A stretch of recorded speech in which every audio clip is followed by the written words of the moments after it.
Hello students, आप सबका स्वागत है लाइफ साइंस कैफ़े में। और आप देख रहे हो 9th क्लास का 11th चैप्टर। हम इसमें करने जा रहे हैं 11.2। लास्ट 2 वीडियोस में हमने जो स्टार्टिंग का पोर्शन है वो कवर कर लिया है। तो अब हम शुरू करेंगे एनर्जी से। एनर्जी क्या है? Life is impossible without energy. हमारी ज़िंदगी जो है वो इम्पॉसिबल है, संभव ही नहीं है अगर एनर्जी ना हो। अगर आप में एनर्जी नहीं हो तो आप पढ़ भी नहीं सकते। हालांकि साइंस में जो आपका पढ़ना है वो काम नहीं माना जाता, क्योंकि इसमें ना ही फोर्स लगता है और ना ही कोई चीज़ का डिस्प्लेसमेंट हो रहा है, किसी भी ऑब्जेक्ट का डिस्प्लेसमेंट नहीं हो रहा। ठीक है, तो जो एनर्जी है वो हर एक चीज़ के लिए ज़रूरी होती है। आप सोते हो तो आपको एनर्जी चाहिए, आप बैठे हो तो आपको एनर्जी चाहिए, आप लेटे हो तो भी आपको एनर्जी चाहिए। The demand for energy is ever increasing. जो एनर्जी की ज़रूरत है वो डिमांड है जो बढ़ रही है हमेशा। Where do we get energy from? कहाँ से हमें एनर्जी मिलती है? सन जो है, सूरज जो है, बिगेस्ट नेचुरल सोर्स है एनर्जी का हमारे लिए। Many of our energy sources are derived from the sun. जो एनर्जी सोर्सेज हैं वो भी एनर्जी कहाँ से लेते हैं? सूरज से लेते हैं। We can also get energy from the nuclei of atoms, the interior of the earth and the tides. हमें एनर्जी कहाँ से मिल सकती है? एटम के न्यूक्लियाई से मिल सकती है, जो अर्थ का अंदरूनी भाग है वहाँ से मिल सकती है, जो लहरें हैं वहाँ से मिल सकती है। Can you think other source of energy? क्या आप बता सकते हो जो दूसरे सोर्स हैं एनर्जी के वो कौन से हैं? A few source of energy are listed above. कुछ एक हमने ऊपर बता दिए। Many other sources of energy, आप बहुत सारे एनर्जी के सोर्स हैं, आप उनको लिख सकते हो एक लिस्ट बना के। Discuss in small group how certain sources of energy are due to the sun. आपने स्मॉल ग्रुप्स बना के डिस्कस करना है कि जो सोर्स हैं बहुत सारे ऑब्जेक्ट्स का या कुछ का, वो सन की वजह से, सन उनका सोर्स है, वो कैसे है, इस चीज़ को आप डिस्कस कर सकते हो। ठीक है, डिस्कशन किस तरह से? जैसे सपोज हम एनर्जी कहाँ से लेते हैं? प्लांट से लेते हैं। प्लांट्स एनर्जी कहाँ से लेते हैं? सूरज से लेते हैं। सूरज उनको एनर्जी कैसे देता है? खाना कैसे बनाते हैं वो? फिर बाकी एनिमल्स हैं वो क्या खाते हैं? जो बाकी एनिमल्स जो पौधों को खाते हैं वो पौधों से एनर्जी ले रहे हैं, और वो एनिमल्स दूसरे एनिमल्स का खाना बन जाते हैं, वो उनको एनर्जी दे रहे हैं। इस तरह से आप डिस्कशन कर सकते हैं। Are there sources of energy which are not due to the sun? कुछ ऐसे सोर्स भी हैं क्या जो जिनको सूरज की ज़रूरत ही नहीं है एनर्जी के लिए? The word energy is very often used in our daily life, but in science we give it definite and precise meaning. हम अपनी डेली लाइफ में एनर्जी वर्ड को बहुत यूज़ करते हैं, लेकिन साइंस में बहुत ही प्रिसाइज मीनिंग है, इसका डेफिनेट मीनिंग है। चलिए समझते हैं कुछ एग्जाम्पल से। When A fast moving cricket ball hits a stationary wicket, the wicket is thrown away. जब हम खेलते हैं तो विकेट गिर जाती है, क्योंकि वो फास्ट मूविंग बॉल जो होती है वो उसको गिरा देती है। इसी तरह से objects when raised to a certain height get the ability to do work. जब हम किसी ऑब्जेक्ट को कुछ हाइट तक उठाते हैं तो उसमें ताकत आ जाती है, उसमें एनर्जी आ जाती है काम करने की। You must have seen that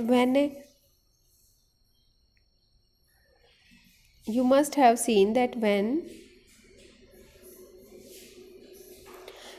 we raised a hammer, fall on a nail placed on a piece of wood, it drives the nail into the wood। जब हम जोर से खींच के हथौड़ा मारते हैं किसी भी कील के ऊपर तो वो उसमें धंस जाती है, लकड़ी में धंस जाती है। we have also observed children winding a toy and when the toy is placed on the floor it start moving। जब बच्चे चाबी भरते हैं गाड़ियों में, टॉयज़ में, और उसे जब छोड़ देते हैं फ्लोर पे तो फिर क्या होता है? वो स्टार्ट करना शुरू कर देती है, मूव करना शुरू कर देती है। When a balloon is filled with air we press it when not if we notice a change in its shape। जब हम इसमें हवा भरते हैं गुब्बारे में तो क्या होता है? इसकी चेंज हो जाती है, शेप जो है वो बिल्कुल बदल जाती है। प्रेस करते ही फिर से ये ओरिजिनल शेप में आ जाता है। As long as we press it gently it can come back to its original shape when the force is withdrawn. जब फोर्स को हम हटा लेते हैं तो सारी हवा निकल जाती है और वो ओरिजिनल शेप में आ जाता है। However if we press the balloon hard, अगर हम उसको बहुत ज़ोर से, बहुत ज़्यादा ज़ोर से दबाते हैं, वो फट भी सकता है, जिससे ब्लास्टिंग साउंड निकल सकती है। इन सभी एग्जांपल्स में जो ऑब्जेक्ट होते हैं उन्होंने एक्वायर की होती है एनर्जी कई तरीके से। कैपेबिलिटी ऑफ डूइंग वर्क, उसमें ताकत आ जाती है काम करने की। Object having capability to do work is said to be possess energy, और जिस चीज़ में काम करने की ताकत है उसमें हम कह सकते हैं कि एनर्जी है। The object which does not work loses energy and the object on which the work is done gain the energy. जो कोई ऑब्जेक्ट काम कर रहा है वो एनर्जी को लूज़ करता जाएगा, खोता जाएगा, कम करता जाएगा, और जिस ऑब्जेक्ट पे काम हो रहा है उसे एनर्जी मिलती जाएगी।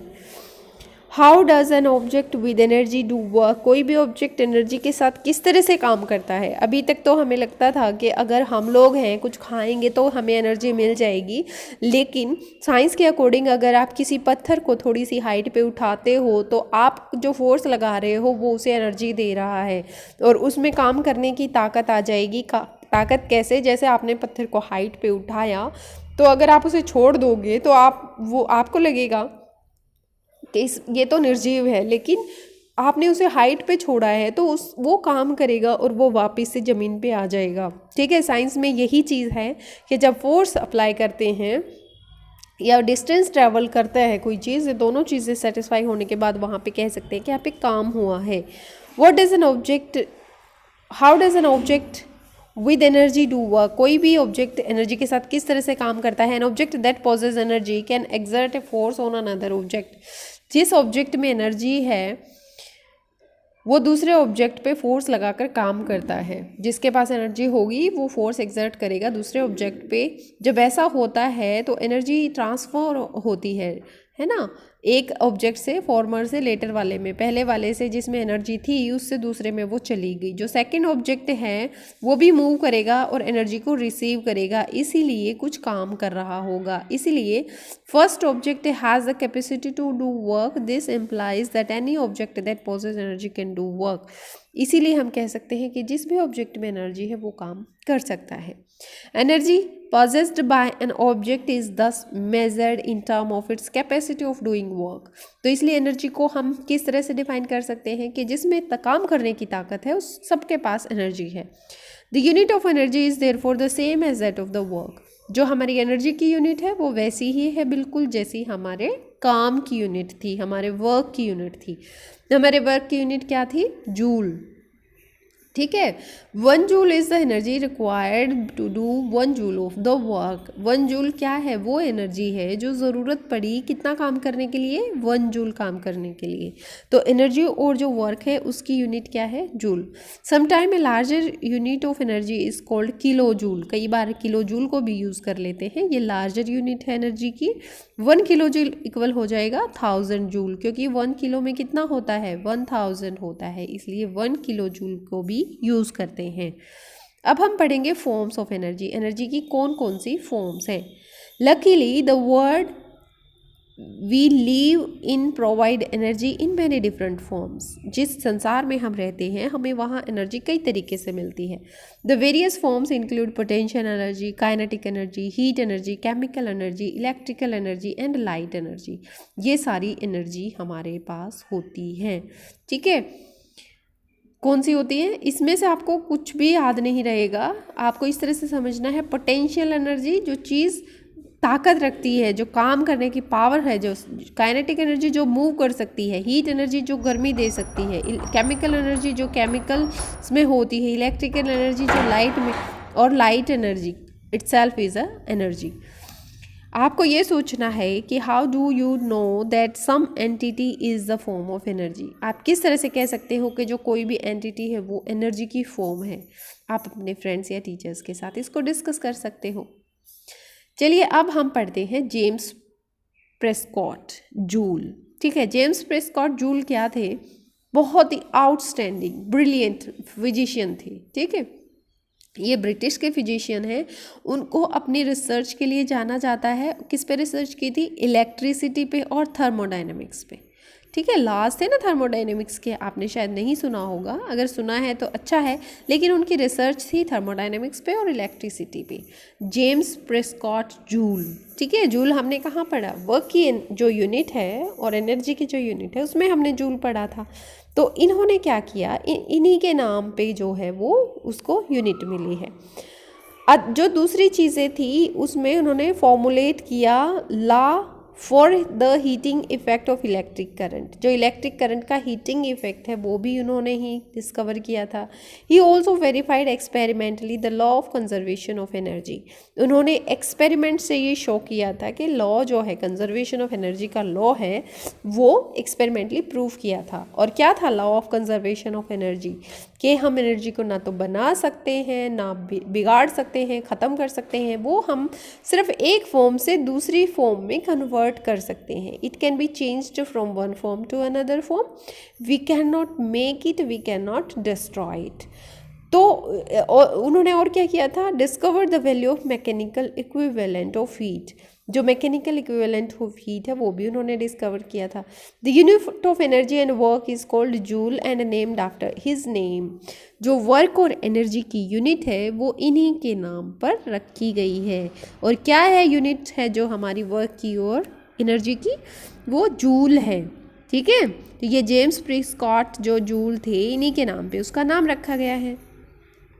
अब हम पढ़ते हैं काइनेटिक एनर्जी। काइनेटिक एनर्जी को पढ़ने के लिए ये समझते हैं activity. Take a heavy ball, एक हैवी बॉल ले, drop it on a thick bed of sand, इसे एक मतलब मिट्टी के रेत के टीले पे डालो, एक बेड पे डालो, इस तरह से मिट्टी जहाँ पे बिछी हुई हो उस पर फेंको इस बॉल को। ठीक है, a wet bed of sand would be better, ये जो अगर बेड जो है वो गीला होगा तो अच्छा होगा। आपको बॉल को ड्रॉप करना है हाइट पे, कितनी हाइट से, 25 सेंटीमीटर। अब बॉल जब जैसे ही हाइट से गिरेगी तो वो एक डिप्रेशन, एक खड्डा सा बना देगी। अब आपने ये एक्टिविटी रिपीट करनी है, पहले हमने 25 से किया था, अब फिर से हम इसे डालेंगे 50 सेंटीमीटर से इसे डालेंगे, फिर से ये एक गड्ढा बनाएगी और फिर हम इसे 1.5 मीटर से डालेंगे। ठीक है, तो जब हम इसकी डिस्टेंस जो है, जो हाइट जो है बढ़ाते जाएंगे, पहले 50 सेंटीमीटर, फिर 25 सेंटीमीटर, फिर 1.5 मीटर, तो उससे अलग अलग डिप्रेशंस जो है वो बन जाएंगे। अब आपने क्या करना है, जो डिप्रेशंस हैं वो विजिबल होने चाहिए, ये देख लेना है आपने, निशान लगा लेना है, क्योंकि अगर मिट्टी गिल्ली नहीं होगी तो वो मार्क्स जो हैं वो हट जाएंगे। अब जो ये मार्क है वो इंडिकेट कर रहे हैं हाइट को जिससे वो बॉल गिरी थी। ठीक है, क्योंकि आपको पता है जितनी ज़्यादा हाइट रहेगी उतनी ज़्यादा डिप्रेशन बनेगी। अब आपने इनकी डेप्थ को कंपेयर करना है। ठीक है, which one of them is deepest, कौन सा डीपेस्ट होगा, कौन सा गहरा होगा। एक था हमारा 25 सेंटीमीटर, एक 50 सेंटीमीटर और थर्ड था 1.5 metre. Which one is shallowest and why, कौन सा शैलोवेस्ट होगा और क्यों होगा।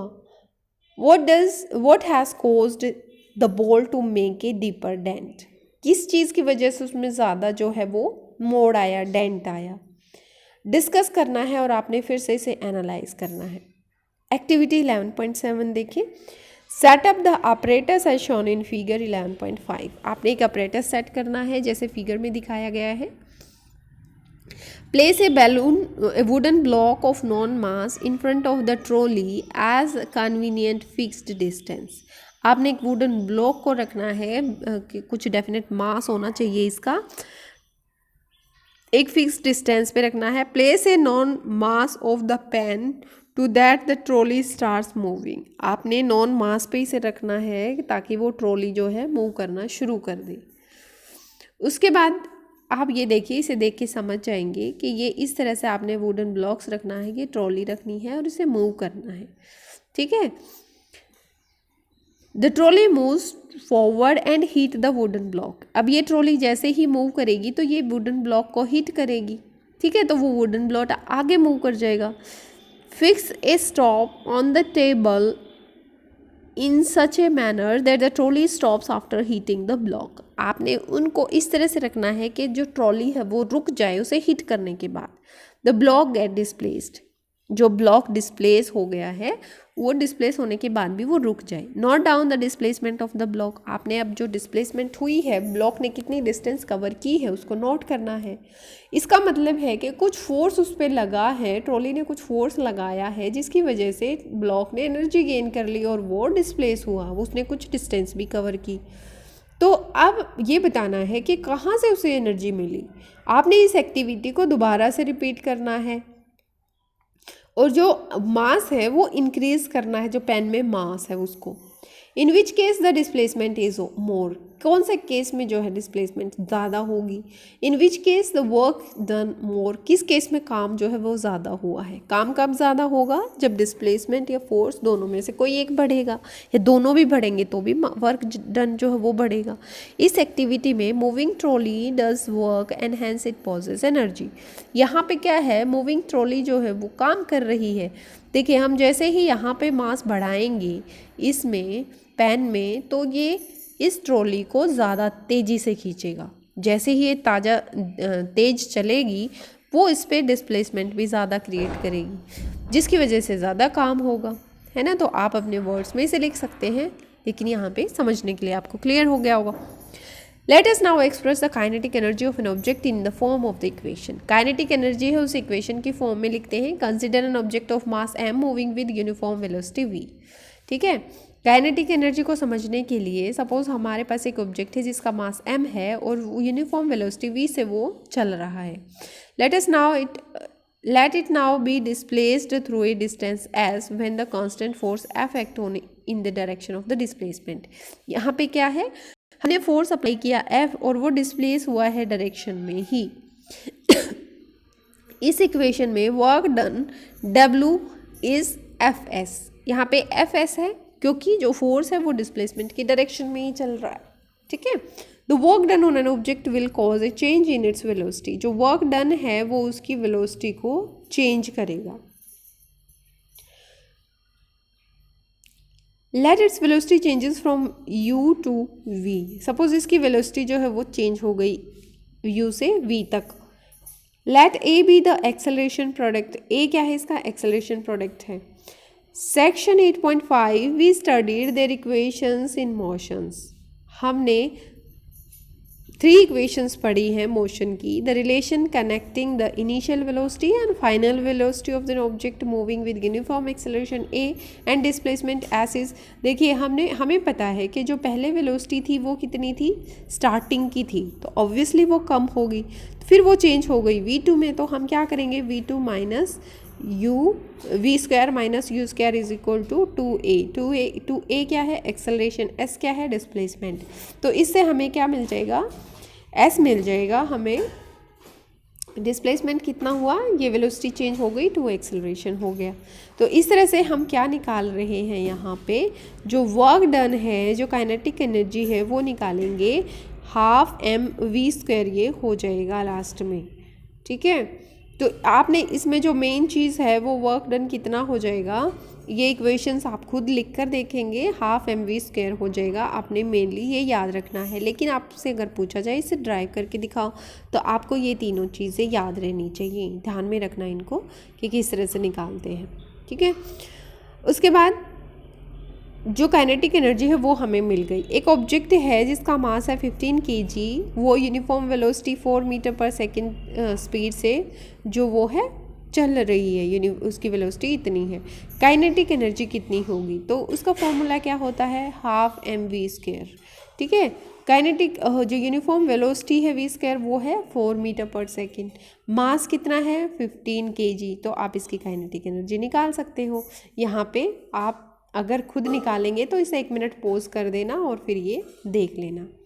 उसके बाद है हमारा work done to what is the work to be done to increase the velocity of a car from 30 km per hour to 60 km per hour if the mass of the car is 1500 kilogram. अगर उसका मास इतना है तो कितना उसने काम किया है।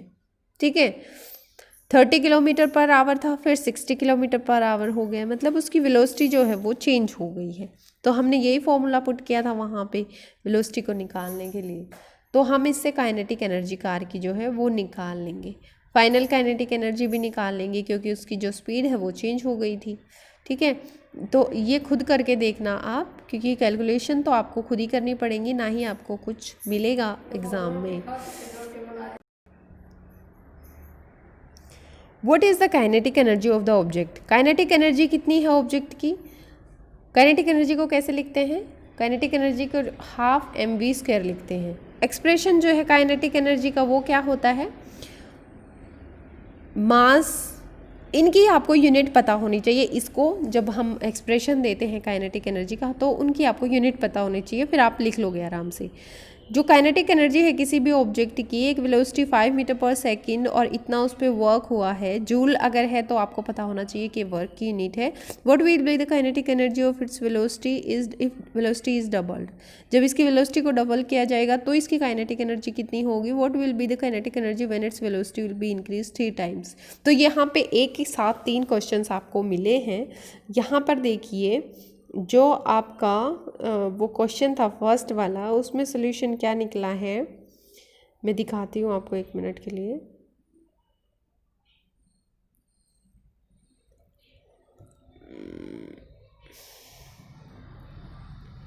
जो काइनेटिक एनर्जी है उसको जूल में ही इन्होंने निकाला है, ठीक है।